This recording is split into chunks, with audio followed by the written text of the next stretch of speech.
point I was trying to make is why it is important for the people who are listening this is for them to realize it's very important to find the right guide and mentor at the right time, Hmm. with the right advice. Otherwise, even if the opportunity comes to you, you tend to not pick up the right, you tend to not make the right choice. These are not objective of your life. Positions, money, these are not objective of these are byproduct of your life. These are byproduct of the work you do. You don't Yeah. work for these. This will automatically happen if you keep working nicely. Second, I have never negotiated on salary in life. I just tell them that this is my salary which I get now. You tell me what you can offer. And first tell me, before you offer, please tell me about the role.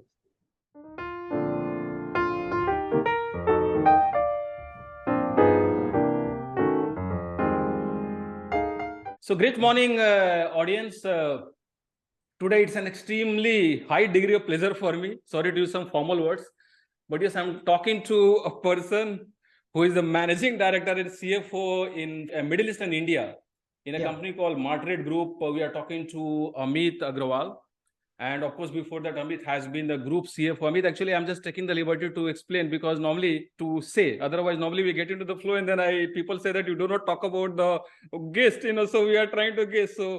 So let me make it clear for the audience. So we are talking to Amit Agrawal. He was earlier before being in Martred Group, where he has been working over last close to, I think, 4 years.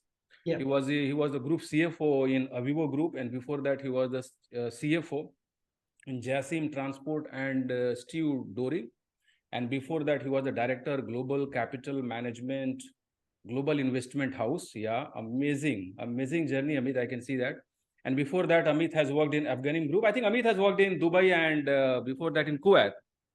And so I was 10 years in Kuwait with different companies. I mean, let me just give the background. I started after doing my CA. I started my career with Tata Steel.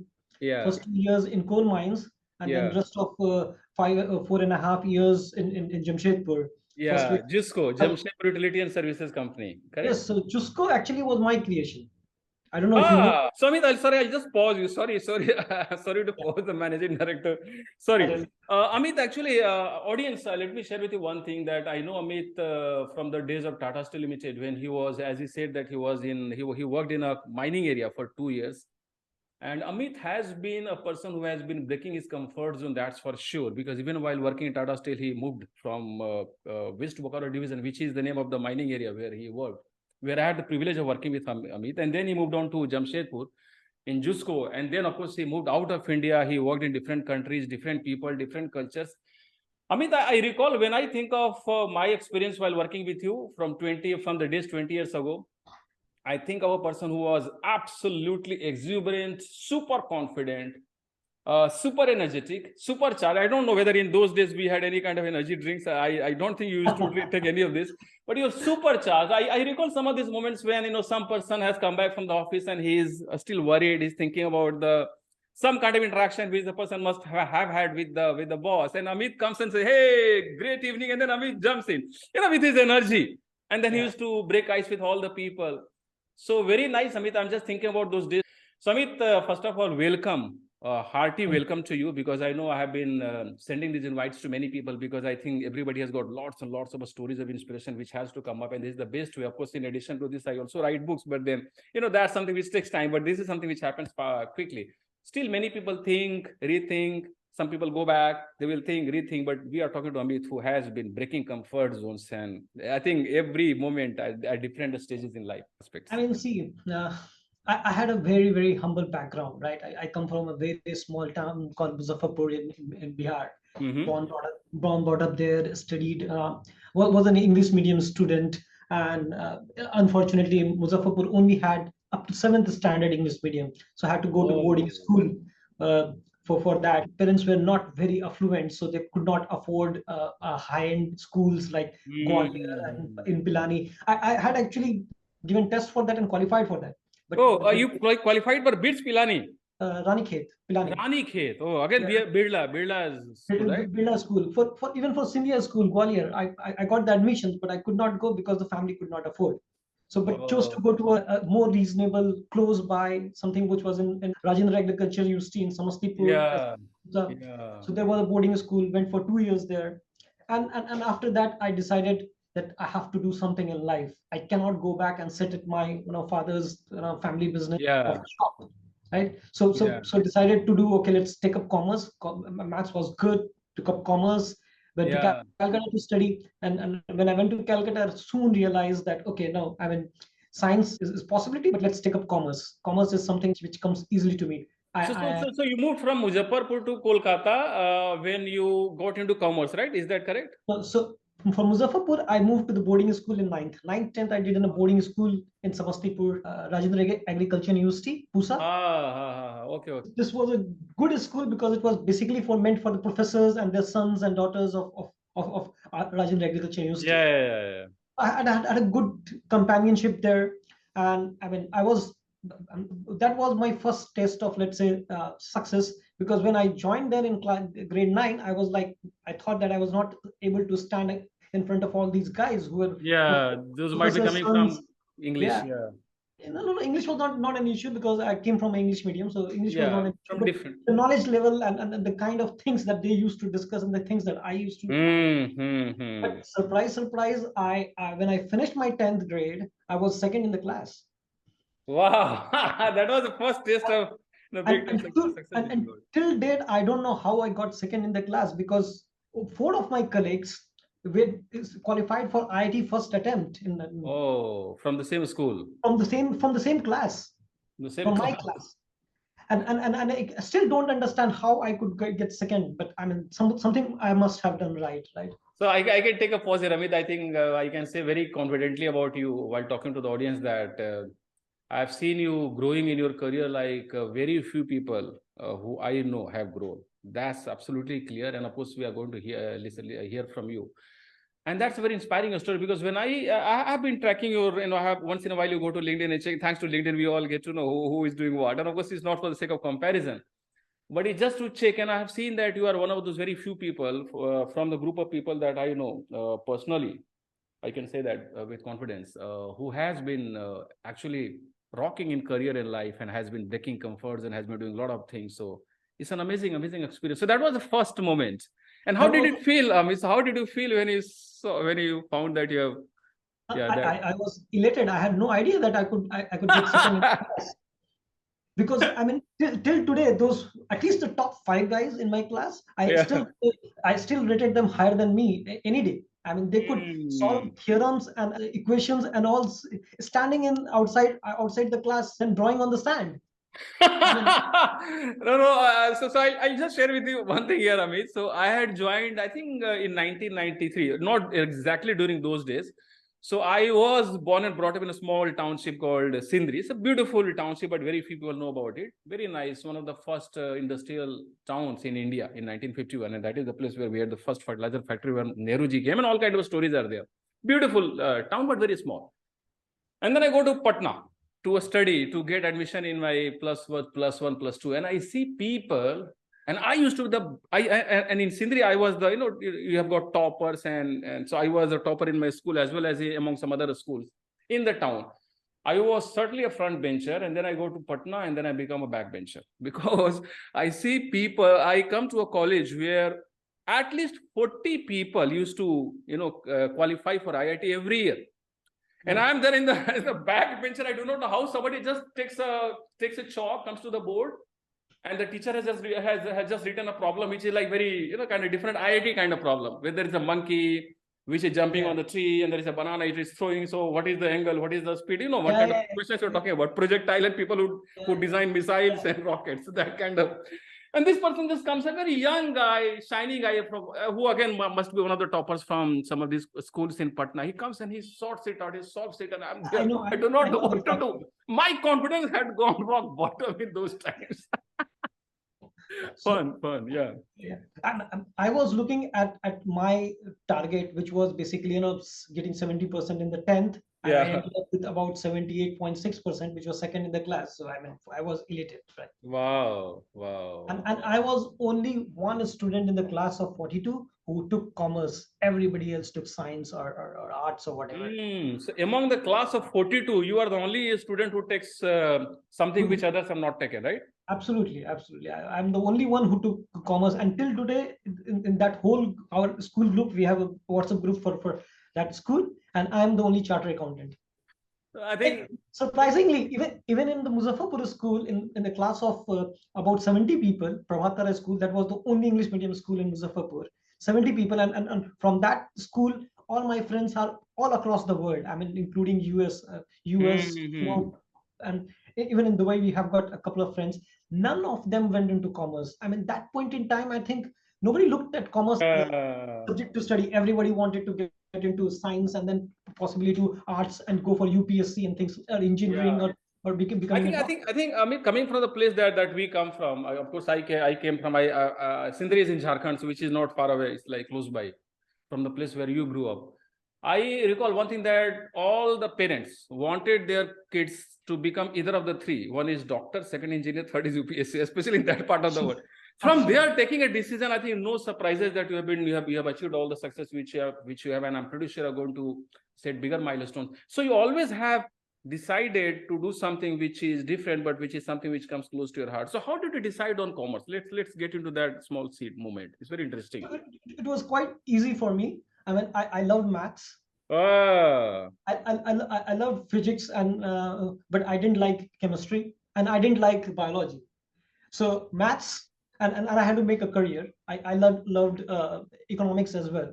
I wanted to make a career. So economics, maths, and my family is a business background family. Yeah. So it was easy choice for me, and my father was hell-bent on pushing me for science and then going for UPSC, and he wanted me to become a DM or a SP. That was his dream, but I have to break that path and go to Calcutta to study CA. And I'll tell you that also, I never wanted to go to Calcutta. I wanted to go to Delhi. I got in Delhi Public School a direct admissions. Amit, again, you've taken another decision which is in the reverse direction, because for people, of course, if I take the liberty, you are from Marwadi background. For Marwadi people, Kolkata is used to be the hub in those times. So still, I think there are many affluent Marwadi families, because I'll tell a story later on after some time.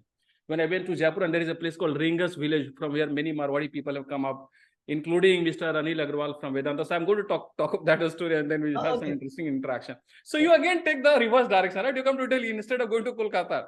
I wanted to go to Delhi. My father didn't allow me to go to Delhi. Okay. Because that time there was a story of a lot of drug stories in the schools in Delhi. So he was scared that if I go to Delhi, nobody will be there to look after me, and I'll become a drug addict. So he didn't allow me to go to Delhi, in spite of me getting a DPS admission in DPS RK Puram. DPS RK Puram. In 11th, yes. Amit, I can see one thing, that you made a hat trick. You made a hat trick of getting admission in some of the top-notch institutions. And not going there. And not going. RK Puram is like a dream. Absolutely, it was a dream. It was a dream. In those times, we used to look at, oh my God, RK Puram, oh my God, hum to bahut chota sa nanna sa bacha hai, and this is RK Puram. But absolutely. RK Puram, and then SRCC. I wanted to go to SRCC. Lady, so what is that? Sri Ram College of Commerce in Sri Ram. I thought Lady Sri Ram College. Sorry. So there are two colleges. Sri Ram College of Commerce. Men is also there. I wanted to go to SRCC for commerce, but could not. So my father sent me to Calcutta, and Calcutta first year was a disaster for me, because I had no place to live. I stayed with the relatives, and it didn't work out very well. Then I went to another relative's place. Luckily, that family was excellent, but that happened to be my uncle. And that family supported me quite a lot. And till today, I have a great relationship with them. And thanks to them, I mean, my stay in Kolkata became very comfortable. And I did my +2 graduation and CA from Calcutta. And how many years you stayed in Kolkata? I stayed there 7 years, 7 to 8 years. 7 years is a long period. It's a pretty long period. I did my +2 graduation CA at Calcutta. Did you ever, while being in Kolkata, think of picking I won't call it fight, picking an argument with your father that I wish you would have allowed me to go to Delhi? Why did you not allow me? So do you look back? Do you look back at times on things which were not a very happy moment, something which you might have missed? Yeah, I mean, the first 1 year first year in Calcutta was horrible. I mean, I had language issues, and I went to a college which was supposed to be English, but I mean, when you're in Kolkata, they teach half in Bengali, and the moment teacher would ask me, I said, sorry, I don't speak Bengali, and they said, okay, you're Mr. English, okay, let's talk. And I was bullied by some of the guys, Bengali guys, and then one day I punched one of the guys when it crossed all the limits, and from that day, that guy became my friend. So I think some people, some situations need a punching before they become friendly.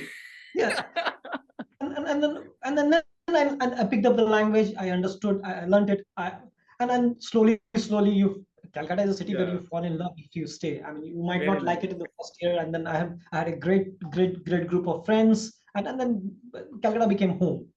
So yeah, I mean, maybe going to Delhi would have been better, but I don't regret going to. Life is all about making the best of it. Best of it. Very nice. So after 7 years, how did then what was the next moment? Because it's all about moment for different. So after I did my +2, everybody I was looking for career in the area of commerce, and obviously in India the best out of all the commerce is being a chartered accountant.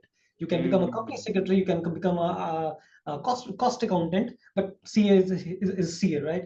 So after doing +2, I just registered for CA. I gave my foundations, and I got an all India rank of 11th in foundations. So that was another all India rank 11. Yes. And this is among how many students every year? I mean, the result is 2%. The result used to be 2%. Wow. And I think thousands of students appear for that. So 1 out of 50 people qualify for it. And all these 50 people must be talented people, because you are talking about ICW, right? They are all good in number, good with numbers. Yes, and I'm saying 2% is the pass result.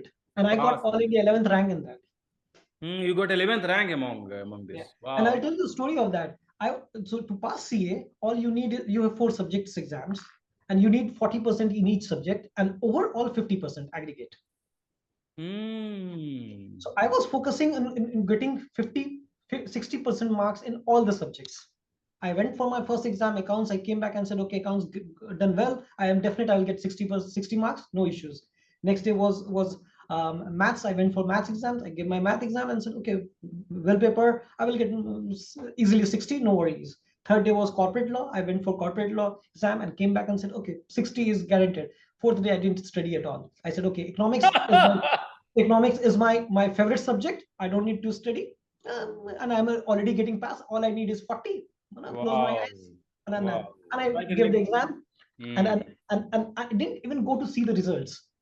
That was the level of confidence which you got. That was the level of confidence. I didn't even go to see the results. My friends went and they saw the results, and they came and told me, boss, there's a star against your name.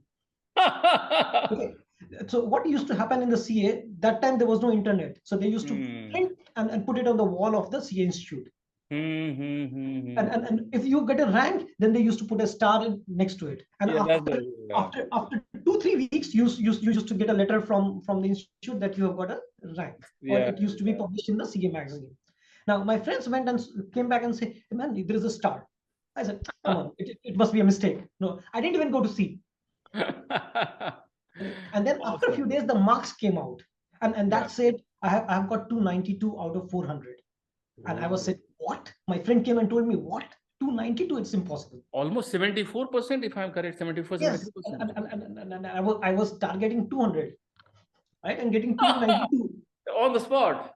Oh yeah, and I said, no, this is not possible, man. And then we went to the institute and checked it out. And then after I think 2-3 days, I get my first letter from AF Ferguson, which is one of the largest, which was that point in time one of the largest audit firm, the best firm in India. A letter from them asking me, congratulating me first, and then asking me to come in for articleship.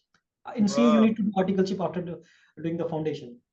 And then I started getting letters from PwC, Lovelock Lewis, and Deloitte, and EY, and everyone that time. All the best of names across the world. Yeah. And then I think after that you came to Tata Steel.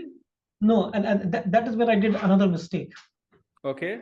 But I think this is the first mistake, because there is no mistake as such so far, because based on the narration which you heard, I think it's all rocking. It's all taking some tough decisions, and then at times when situations are getting tough, giving a flag, and then everything gets well. So which is the mistake? The mistake that I got the opportunity to do articleship with the big 4 firm in the world, and I was misguided by one of my relatives, because again my family is from business. Nobody was a chartered accountant. Yeah. But this is a regret that I have, that I was not given proper advice to join a big 4 firm. And you will not believe, I even went for an interview just to experience, not to join, but just to experience how an interview is. with EY guys. And at the end of, after spending 2 hours of that interview, the guy asked me, okay, so when are you joining? And I said, I'm not joining. My God. He said, I wish I also had got such offers in my career that, within 1 hour, within half or 2 hours, somebody tells me to he said, join. why did you come? I said, I just wanted to experience the interview. This is my first experience of my life. So I wanted to experience how an interview is. So you Yeah. wasted 2 hours of mine, and he was furious. I mean, he was one of the most senior executive of EY that time in Kolkata. Yeah. I mean, Wow. okay, but that was me. I was So wrongly you advised. say this is a mistake. This is the mistake Yes, which you're talking about. because I mean, see, doing your articleship in Big Four in the financial world, Big Four are the largest audit firm, big audit four audit firms in the world.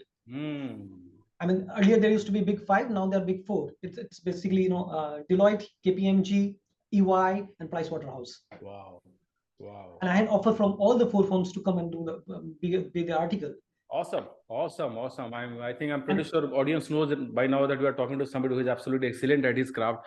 And the field in which you are excellent, I do not have head and tail of this field. So we are totally like chalk and cheese. So I went and joined that relatives. It was still a good firm, but it was not Big Four. It was a Calcutta-based CA firm with 5 partners. It was a list firm, but it was not Big Four of the Big world. Four, yeah. Very Big nice. Four, when you do articleship, you are a different class altogether. The learnings, the experience that you have is completely different. What he pitched me is basically when you join a Big Four, they will make you a lot of work and you will never get time to study. So while you will complete the articleship, you will never be able to pass the exams. Which what he said was not untrue, I would say. It is difficult to work with Big Four and pass the exams, but the experience that you gain in Big Four carries with you worldwide. Even today, if you will see CFOs recruitments, if I've done my articleship with Big Four, it makes me a preferable candidate. Wow. Getting it. I mean, but I can see that you are one of those people who have, of course, who has been great at the craft in your field, chosen field, and also you are a person who believes in moving on, not looking back. And no, the point I was trying to make is why it is important for the people who are listening this is for them to realize it's very important to find the right guide and mentor at the right time, with the right advice. Otherwise, even if the opportunity comes to you, you tend to not make the right choice. You can't be more correct, Amit, because I'm reflecting on my life, and what you said is absolutely something which resonates with me, because there was a time when I was looking for something. I could see something happening in a corporate where I had joined, which was not correct, and I saw some people, maybe one person who believed in rebuking in public and appreciating, if at all he appreciates, he used to appreciate in private. Acha kam kiya. Then when it comes to rebuking, just do it in open view so that people get a message. And that was a time, it was 2018, when I thought of, for the first time, I thought there is something wrong in the way the world is being, in the way the corporate world is happening. And of course, I've worked with many managing directors. It's my privilege to have worked with almost 6 to 7, or maybe more than that, managing directors. And this was a very different case, very unique case in my career. And of course, I used to do the same thing which people used to suggest, that, just keep quiet, let it go the way it is. He also, a lot of challenges people have got. But it was a very different case where people used to cry. I used to see CFOs cry. And they used to come in. I used to see people shedding tears. And I used to wonder, why is it happening? They're all white-collar people, very nice people, very good people. Anyway, so that time, I didn't know what is to be done. And of course, there is something which has started hitting me. Till it happens with others, nobody cares. In the case of road rage cases and all that, in India, a lot of cases happen. Once it comes to us, we start thinking, right? So that's the reason when I wrote my first book, My Picha Marisbar Moment, the second chapter is about realization. Once we realize, we are talking about this need of mentoring and coaching, which is very important. I never had any coaching, any guidance. I didn't even know what GMAT is. I didn't even know how people go outside India. And while studying in BIT Mishra, I saw almost everybody, 90% of students, making headway to some of these places like California and some of these places. And I didn't have any person in my family. So I can absolutely correlate with what you said. Coming to 2018, it was only after I got a coach that I got exactly how things to be, how I can make some changes. And then I had the first realization, and that was thanks to the coach, that nothing in this world I can change unless I bring some changes within me. It's all within you, it's not outside. And then I blessed people who used to do what they did. And then I started focusing on me, and then everything has started changing. So it's a very nice, what you said is very important. That's the reason I brought this topic for a reason. I do one-to-one coaching. And I always get the feeling which people have read about while reading the Bhagavad Gita. The same Lord Krishna, the coach, is coach only for one guy, Arjuna. Yeah. And for everybody else, he is not the coach. He is like a Yadav ka putra jo aayega karega dekh lenge usko, So it's very powerful topic which he has raised. Dear audience, please pay attention to what he said. Maybe you can rewind and play it once again. And whenever you feel that there is something which you are not happy with, there is one thing which you are going to require, that is a coach. Find a good coach, and I think that's something which is going to help you. In case you do not find a coach, write to me, I'll get you in touch with, or maybe write to Amit. We'll do something. This is a very important, very important topic, because I have seen, even in family, and when I speak to some of the young people, I realized that they didn't have the coach, and so they made the complete wrong career choices. And after spending 3, 4, 5 years, they are able to choose the right ones, and they realize that they did a mistake and wasted 3, 4 years. So I mean, there are people like me to choose the right guide, right coach, right mentor. Yeah, and there are people like me who have spent maybe more than a decade before they found what is the right path for them. It's in India, people say that, Amit, that anybody can get a driving license at the age of 17, 18, kuch aisa hai. It's pretty young age. Yeah. And maybe before the age of 20.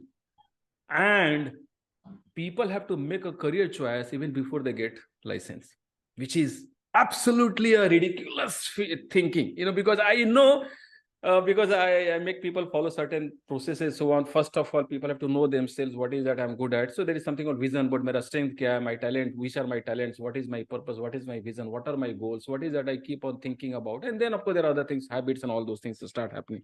So there are 4 or 5 things which people have to work on, and these things are not something which people will think of working before the age of 20 years. Of course, I do some sessions for colleges, for MBA colleges, because I think this is out of my purpose. Because yahi samay agar unko pata chal gaya na, wo sab rocket uda denge wo, antariksh mein. The thing is that, one of these people said, one of these people who is a very inspiring person now, people know him by Khan sir, Khan Institute. So you might have seen that he has got 1 crore plus in a lot of followers. He says that, Hindi में बोलते हैं वो, बोले कि जिंदगी के साथ मजेदार बात यह है कि जिंदगी में जब तक हमें पता चलता है कि जिंदगी में करना क्या, तब तक आधी जिंदगी गुजर जाती है. I saw that happening with me also. Absolutely. Very interesting. So look for a coach and mentor. Very nice. Thank you so much for making this suggestion, Amit. Yeah. Great. So after doing my CA, I had 2 choices. I could join my uncle's business, which was kind of my taste, because he was into exports and all, compared to my family business, which was back in Muzaffarpur with a small shop. Yeah. So I had this option, but I wanted to do a couple of years of corporate world to see what is the corporate world about, how does the corporate world run and all. And that's what I sold to my father, that okay, let me do 2 years of job. Yeah, is to get the experience, and then I'll come back to business. Right. Incidentally, I was looking for a job. I had an accident that time, a small accident. I broke my foot in Delhi when I went for campus. Could not get placed in campus anywhere. And I came back. I was applying everywhere, and I didn't get any offer, any at all. So I was back at Calcutta sometime in, I think, June, July. And uncle offered me, okay, since you're not getting anything, why don't you join my company? Yeah. And I said, okay, fine. So I called my dad to discuss the terms and all. He said, okay, I give you 1 division, you take care of this division. Yeah. And I give you X percentage. And I said, okay, give me less percentage, but make me overall. And this was a discussion I was having with him. And my father and we decided at night that this is what is going to be our discussion.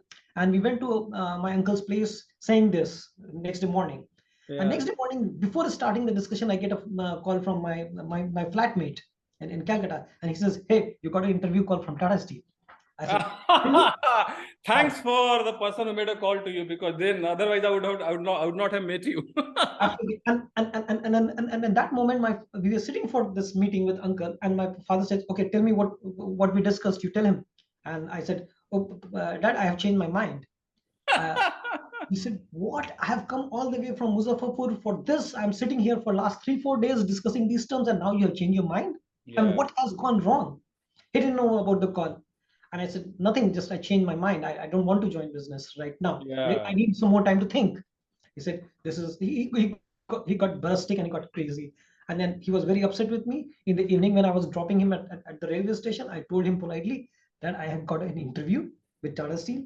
if I don't get this job, then I'll definitely come back to business.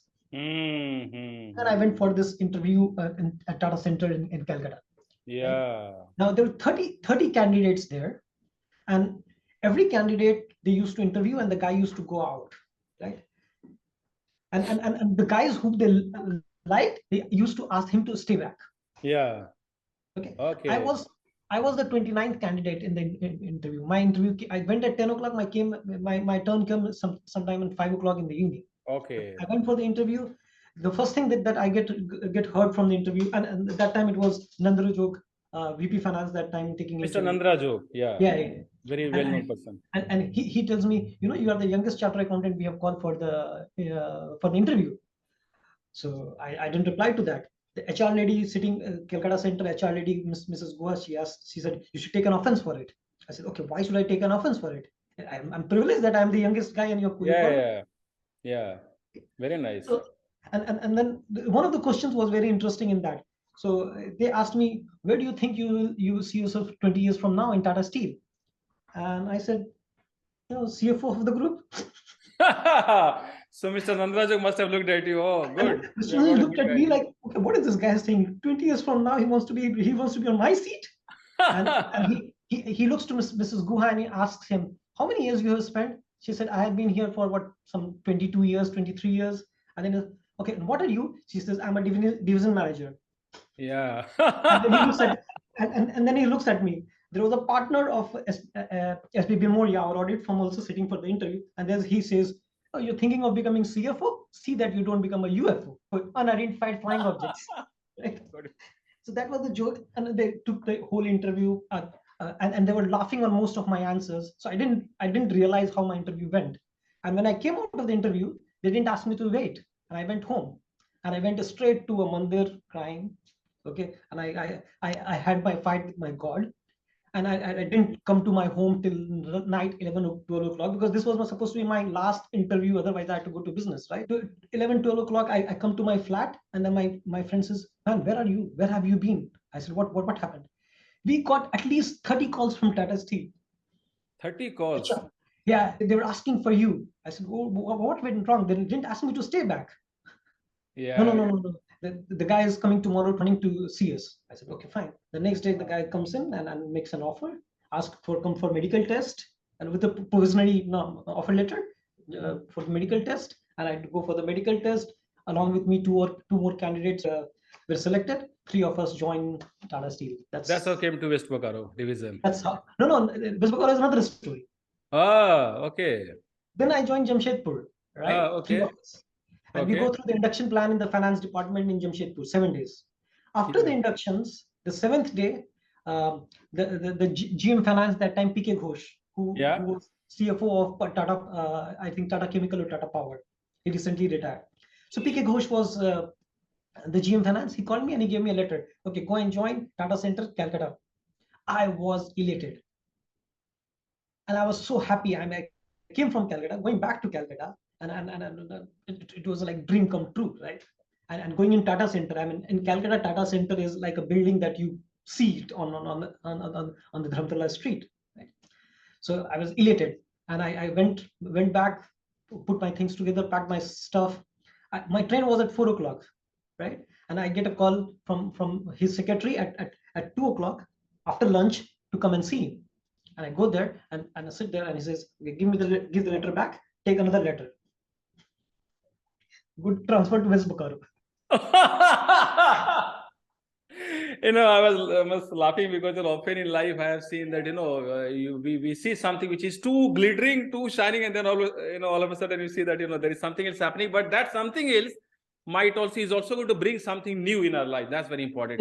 Yes. I'm coming to that. Yeah. So I mean, what I afterwards came to know that one of my other colleagues had some relationship, and he influenced the decision for him to go to Calcutta. Oh.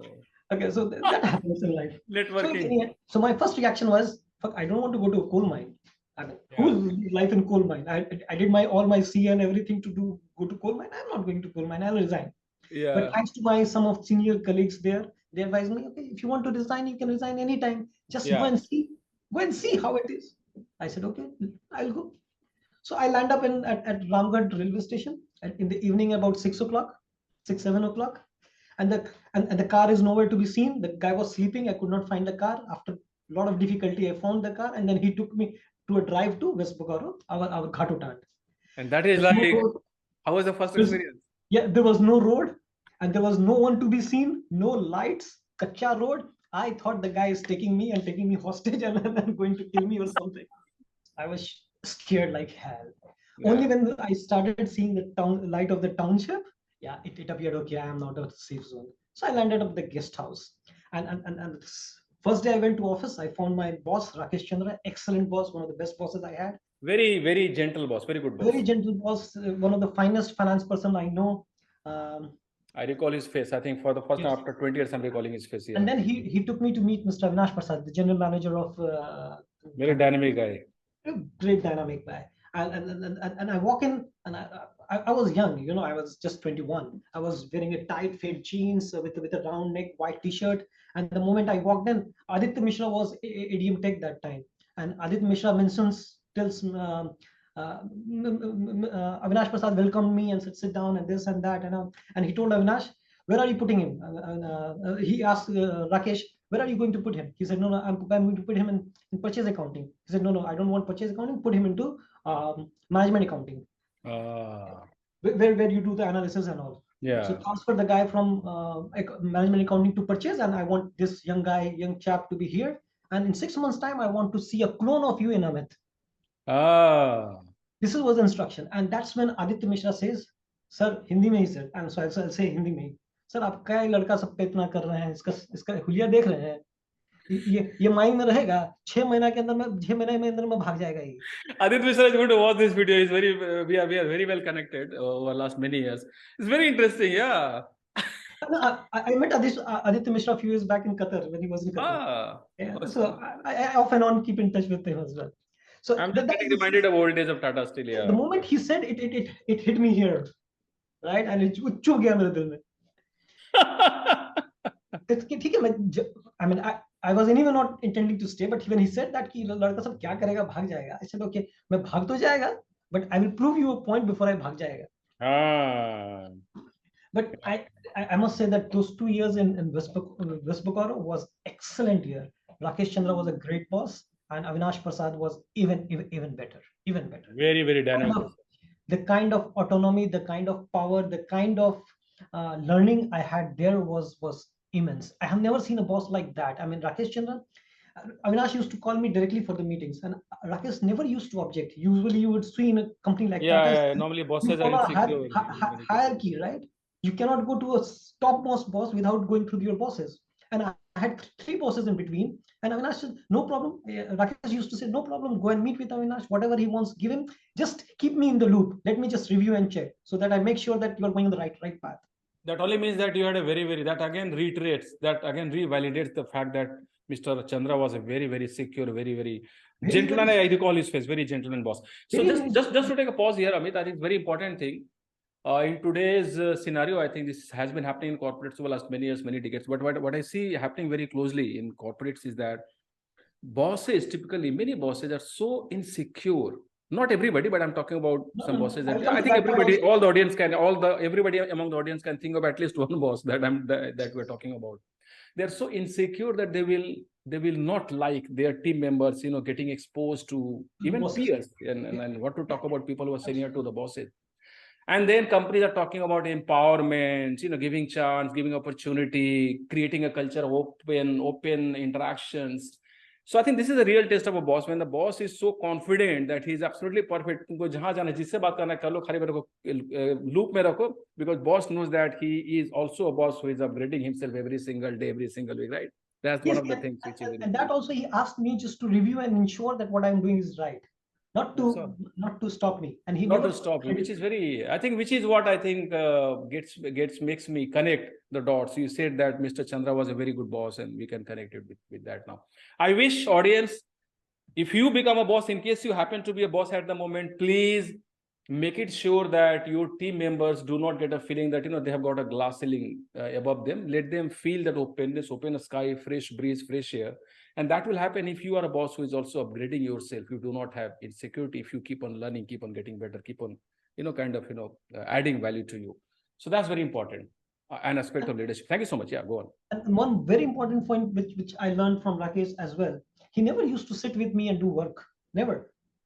He used to tell me if I had done, when he used to review, I used to prepare a cost sheet of 40 pages for each, for each query, for detailing plan, for crushing plan, for wash release, for dispatch, for each department. I used to prepare 40 pages. And he would like take the report, flip it like this, and then one number he would pick up and say, this is a mistake. I said, man, I mean, My I said, oh, God. no, boss, I prepared it. It's correct. No, you go and please check it. And when you go back and check it, the number was wrong. What a power of observation. Power of observation, and I didn't understand that time how he could just flipping the page, 40-page report, right? I mean, and each page has got hundreds of numbers. One number is a mistake, and he would find that mistake immediately. Yeah, no, we are talking about a boss who was in the field which belonged to him. He was absolutely into the field. Absolutely, and the learning I had from that is that later on, and when he started telling me, I asked him one day, okay, well, boss, how do you do it? I mean, 40 pages in one flipping in not even half a minute, you tell me this is wrong. And it's like, actually, how do you do it? He told me, see, I know the numbers, top level numbers are on my fingerprints, right? I see the daily reports. So I know what is the trend. I know what numbers matches with what. If this is that, then how much that will be. So there is a combination of cross-checking, cross-references. Mm-hmm. And by keeping those tabs, I can make out that if number is completely out of it. If you do a minor mistake, if you do a 99, 100, 100, 201, I will not find out. But if you put 100 to 10, I will find out immediately. That is what I learned from him. Yeah, this is true in all aspects of life and career, Amit, because all that it means simply is that you are eating, drinking, and sleeping your numbers, your profession. You love being in the work that you are, and I think that's one of the key reasons for people to succeed in life. This is not only true about Sachin Tendulkar or cricket. No, it's very nice, excellent. So those were 2 years, and I saw one thing about you while being, because I can think of those 2 years when I had the privilege to know you and work with you. I think you were a person who used to do things at a very fast pace, and you believed in moving around and kind of and then I think after 2 years you came to Jamshedpur. Yes, the same thing which I took many years before I could come to Jamshedpur. So that story is also interesting because yeah. That time, if you remember, there was a thing called PEP, right? Performance Ethics Program. By McKinsey's, the famous McKinsey's, right? Yeah. And before that, Rakesh Chandra was transferred to some other location, I think Tubes that time. Okay. And then there was a new boss. I don't want to name him, but yeah, that was a new boss. And then he was immediately insecure of my relationship with Avinash directly. And then he started saying, no, you don't go for the meeting, I will go for the meeting, and things like that. Everything changed overnight. Everything changed. But he had no idea of the business. I mean, I was there 2 years, trained under Rakesh Chandra and Avinash Prasad directly. I knew West Bokaro numbers by back of my hand. Everything I knew. So obviously he had no clue, and he would go and commit something in the meeting, which was not possible. Yeah. And he used to argue, and then he realized that I am a hindrance from him, and he realized that we cannot work together. So one fine day I sat with him and talked to him openly. I said, boss, I don't think we gel together. Yeah. And there's a PEP happening. Why don't you get me transferred to Jamshedpur? Actually, you yourself went and spoke with him, which is a great thing. No? It's all about transparency. We cannot work together. I mean, your working style is different. My working style is different. 2 years I worked completely on my own directly with Avinash. Now you're putting, so it's difficult for me to accept that situation. So why don't you get me transferred to Jamshedpur? Anyway, I'm getting married. My wife is going to be a chartered accountant as well, most likely. She will have no job here. If I go to Jamshedpur, it's good for me, and maybe it's good for you. So this is let's take a pause here. I think it's a very important point for the audience, because I always tell people that be transparent, be open, and do not let's not do politics and all that. So in this case, this is a brilliant example that in case there is something which you feel is not working out, you directly go and talk to the person, and it's something which he also must have appreciated, because we are going to hear from him more. I'm pretty sure he must have appreciated, because it's all falling in logic. You are a great guy. You are going getting into some place where you will do what you wanted to do. he also will be doing in the manner that he might be thinking of doing. And of course, this is going to help you on family front as well. What happens, Amit, in today's corporate culture, and this is something which I always keep on warning people to do from doing, is that people will go and talk to 3 people and 5 people and 6 people and all that. They will not talk to the person who can actually do something about it. Yes. And I think you did that, which is great. Yeah. Amazing. I spoke to him, and I don't know what happened, who played the factor, but as a part of PEP, I was transferred from Jamshedpur to from West Bokaro to Jamshedpur. Now, the position I go to was not pure accounts; it was part of accounts, but it was part of supply chain. It was logistics accounting under supply chain Parthu Sengupta. And there were 2 positions for the same role: manager logistics accounting, IL4 and IL5. Okay. I joined as I had 2 years in experience in Tata Steel that time, 2 years. So I joined there as IL5. Yeah. IL4 there was already a guy. Yeah.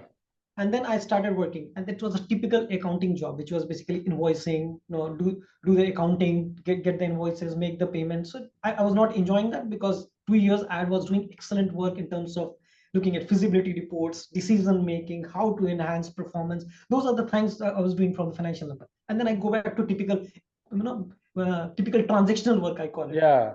Which is important, but since I had done a value added job, I didn't enjoy that. And what I did is I started talking to my boss there, who was the financial controller for the entire supply chain. I don't know if you know him, Jyoti Prakash. Jyoti Prakash. He's still very well-known person. I know his name. Yes. I know him. Yeah. So he was IL4 financial controller for supply chain division, and I started working with him. He had a role under him, vacant, financial analyst, and I wanted to join that position of financial analyst. So apart from doing my work, I used to go and sit with him and help him till the new financial analyst comes. And that time we were working on a project which was outsourcing of all our IT divisions to HP or Compaq, which got merged later on. I did some analysis on buy versus rent, and then if we outsource, what will be the benefit, etc., etc. He was damn impressed, and he said, okay, when I recruit the new guy, that guy goes to your position and you come to as analyst to me. I said, yes, this is I want. I want this kind of a job profile. I come there. And then I went for my wedding. Yeah, let's take a pause here. I think it's very interesting. So audience, I think there is a very important point which Amit has shared, and that is, I have seen many people in corporates who want to get promotion, and then they would start doing something, matching with the elevated level. Here is a person who actually started doing the work which actually was fitting into the promoted, I mean, the position in this case, the position of sales and financial analyst. The point is, I have always, what I also want to tell the viewers and young people is, I have always run after the role. Absolutely. Always and then promotions for the role that you want to do. Not for the money, not for the positions, nothing. Just look at the role, what you can do. Perfect. This is the single most important I was looking at the financial analyst, because I have realized by that time, in whatever little experience I had by 2.5 years, I realized that it's the financial analysis which is the value added job. The rest of them is bookkeeping, which will become automatized over a period of time or whatever. But I enjoyed value helping management in making decisions. Right decisions, which was the most important. Analysis that helps the company improve, not just reporting. Reporting is important. I'm not negating the importance of reporting. That's equally important. Yeah. No, I think you made your point very clearly, because it's important. I think you are a person who knows, who your potential, your abilities, your passions, your liking. This is the field which attracts my attention. And of course, this is the most challenging role as well. Management reporting is something which is very challenging, because you are guiding the decisions of top management. Absolutely. You become the brain of them. And probably, Amit, now I can connect the dots. So today, when we see that you have been working as the managing director and CFO in narrated Group, we can see the connection now. Over the last many decades, you have been taking challenging roles. You have been pursuing roles, not position. And I'm telling you, I mean, the work that I learned, it was all Tata Steel. After that, I am only learning new industries and new knowledge of the industries and all, but the culture, the kind of thinking, the approach, that was Tata Steel. Rest, I am only encashing them. No, I fully agree with you, because when I look back, if I just take a couple of minutes, 1 minute maybe. So because I have worked in many multinationals, but before that, when I worked in Tata Group for almost 18 years in 2 different companies, but the kind of culture, values, respect, living the values, I have seen that happening to a large extent, which is much beyond what I have seen in many other companies. It's the benchmark. Many people who have been in Tata Group over the last many years, since they might have joined one of these Tata Group companies as their first company, they might have stayed in the company so far. So they do not know, they do not see Tata Steel from outside, from an outsider's perspective. I can see that. And of course, no surprises that Tata Group is a company which is growing and sustaining and thriving and growing and growing and growing. So many people I have seen in many companies, there are leaders who believe that, taking shortcuts, playing politics, putting people down, creating a barrier, creating a glass and a steel ceiling above their head so that they keep on, getting a nerve, and so that they can avoid any coup from happening in the team. So they feel that this is the way. This is not the way. On a long term, on a mid-term basis, this is the only way. The way is shown by Tata Steel and some of these companies. Excellent. Very nice. I was thinking of telling you later on, but another very important lesson that I learned from golf. Okay, I used to play golf, not anymore, but back in Kuwait, I had a lot of time. So Jamshedpur? No, I mean in Kuwait. Kuwait, okay. Yeah. So I used to play golf, and the only learning I had from golf was a massive learning, and that's what I want to communicate to everyone. Please. Is in life, you do not compete with others. You compete with yourself. I only try to improve myself from what I was yesterday. That's it. My competition is only with myself. That is what golf teaches you. It doesn't matter against whom you are playing. What is his handicap? It matters. In golf, how do you win at golf? Please tell us something, yeah. So in golf, somebody can have a handicap of 0 and you have a handicap of 28, which means you take extra 28 shots to put the ball in the hole, right? So you're a bad player than him. But if you're playing together, now, and that handicap is decided on last 5 or 10 average of your last previous games. Yeah. So an average of your last scores, right? So when you're playing with a player who is 0 handicap, let's say, which means that he does every ball perfect. If the hole is supposed to be in 5, it's supposed to be 3. Yeah. When you're playing against him, and if you score, let's say, 26 that day, you take 26 extra holes shots to put the ball in the hole, and he plays 2 bad. Let's say he does 3 extra shots he takes, and you take 2 less shots than your average, you win against him. Yeah. Wow. So the thing is, you are better than yourself. Yeah, absolutely. So you have to keep improving yourself. Doesn't matter what others are playing. Yeah, actually, this is a very important point, Amit. I'll just take a minute here and then we'll move on, come back to you. See, it's very important aspect, audience, what Amit has just said. Because one of the reasons why actually people should not compare with each other is the fact that we all are unique. Actually, if you look at it at a finer level, the talent which Amit brings in the field of analytics is absolutely unique in the world. I'll say there's nobody like Amit, and that's true with all of us. Actually, people do not have this ability to look deeper. Once you look deeper, everybody has got his unique way, because even among coaches and trainers, Arun has got his own unique way, and every coach has got his own micro niche. People call it micro niche. So when we all are unique, how can we compare? That's one of the things. And second thing is that if we compare with ourselves, we get better and better and better and better every day, every week. And that's the secret to mega massive success I have seen. Absolutely. Great. I also add on this. Yeah, please. Usually we compare success based on what position we have reached, or what money we have earned, or what car we drive, or what kind of house we have. These are the general acceptable parameters in the world where people see success or unsuccess. And this is what I want to tell all of them. If I see 90% of my friends, whether they were in school, college, or even doing CA, or even my first job of Tata Steel, if I see all of them are doing great.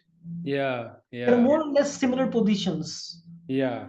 Right. So somebody became CFO after 20 years. Somebody became CFO after 11 years. Yeah. But eventually, we all reach there. Somebody gets an escalator. Somebody takes a lift. Somebody goes up the stairway, walking or climbing. But eventually, we'll all reach the same place if we are good. If you're bad, okay, God forbid. But if you're good, you will be there. So there is focus on yourself. Focus on improving yourself. Focus on doing what you do. Cut the noise from the outside. Just keep on focusing. You will reach whatever is your level of achievement. Absolutely right. I also talk about another thing which is related to this. You said a very, very, very important thing, that people normally compare with each other based on the cars and length of cars and kind of brand and logos which are there and houses and all that. which is all correct in its place. It's all people have got right to think of living a great life. Having said that, in my one-to-one coaching assignments, I mean, not assignments, curriculums, I always tell people that there's something called wheel of life. So money is one aspect, passion is another, your health, your family time, the place where you're living, the kind of life which you're living, passion. Are you able to contribute something for the society? Are you able to get some time with your family? So there are 8 aspects. For example, I know people who have got long cars and they do not have health. I know, and this is something which is like a cliche now. People know, right? I don't have to elaborate on this. So when everybody has got different scores along the wheel of life, along different scores, how can you compare 2 charts? These are 2 different charts. Very important. Another point to add here is, these are not objective of your life. Positions, money, these are not objective of these are byproduct of your life. These are byproduct of the work you do. You don't work for these. This will automatically happen if you keep working nicely. Absolutely. There are so many examples which you shared yourself. When we look at those examples from a micro. I'll tell you something. I'll tell you something. In my life, I've never been headhunted. Only in one job I have been headhunted. You see my career. I've changed 6 or 7 jobs over. But I have seen that you have given very good time to each company, 4 years kind of company. I've given time, but even the movement between those companies were through my references and my bosses. Oh. So my ex-bosses calling me for the jobs to come and work with them. And I have always been related, except for the first job that I got in Kuwait from Tata Steel, because Kuwait was a completely new country.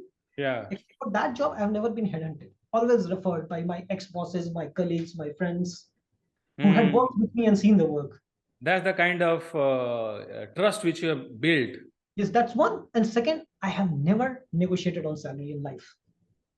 I just tell them that this is my salary which I get now. You tell me what you can offer. And first tell me, before you offer, please tell me about the role. This is very, very important aspect, because of course, so I connect dots. I see another connection here, because many people have seen something called the marshmallow experiment, which was conducted many years ago in Stanford University, where they studied youngsters, children of 5 to 7 to 10 years of age maybe. And then they saw as how long, to put it in a summarized manner, how long a child can resist the temptation of eating a marshmallow. It's all about instant gratification versus long-term satisfaction. Now, if a person is looking for today's salary, it means the person is looking for instant gratification. If a person joins late, leave it to the next company. And you are confident the moment you join, एक बार join करेगा company, कोई ऐसा काम करेगा कि वो खुद ही देगा मेरे को, and they will give so much that it will be abundance. But ये जो mid-term, long-term gratification लोग समझ नहीं पाते हैं. And then this experiment says, of course, people can make Google and they can find this experiment. It says that they found that, and then they studied all these, studied the life's journey of all these children when they grew up over next 25 years. जो जिस scientist ने experiment किया, उनकी बेटी ने इस बात को फिर चेक किया उनसे 25 साल बाद. They found that the children who had resisted the temptation of eating marshmallow for the longest time, they had attained the highest positions. Sometimes I do. Sometimes it's a very simple thing that I do. When I come from outside and I'm very thirsty, I take the glass of water in my hand and I don't drink it for a while. I get it. You are training your subconscious mind, the muscle. I'm saying that how can I control? I mean, I'm thirsty. I'm damn thirsty. I need to drink, but I'm holding myself to drink. So is the water controlling me, or I'm controlling the water?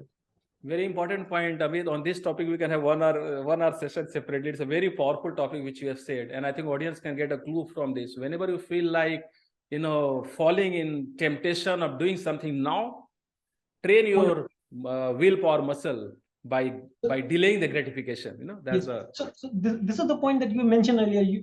This is the change which has happened to me when I was young, when you saw me, and today. I was abrasive, aggressive. I wanted everything to be done now. Reports need to be now. No waiting time. Decisions now. Everything was now. Today, I have learned the lessons of patience. Yeah, this is a very powerful lesson which you're talking about, Amit.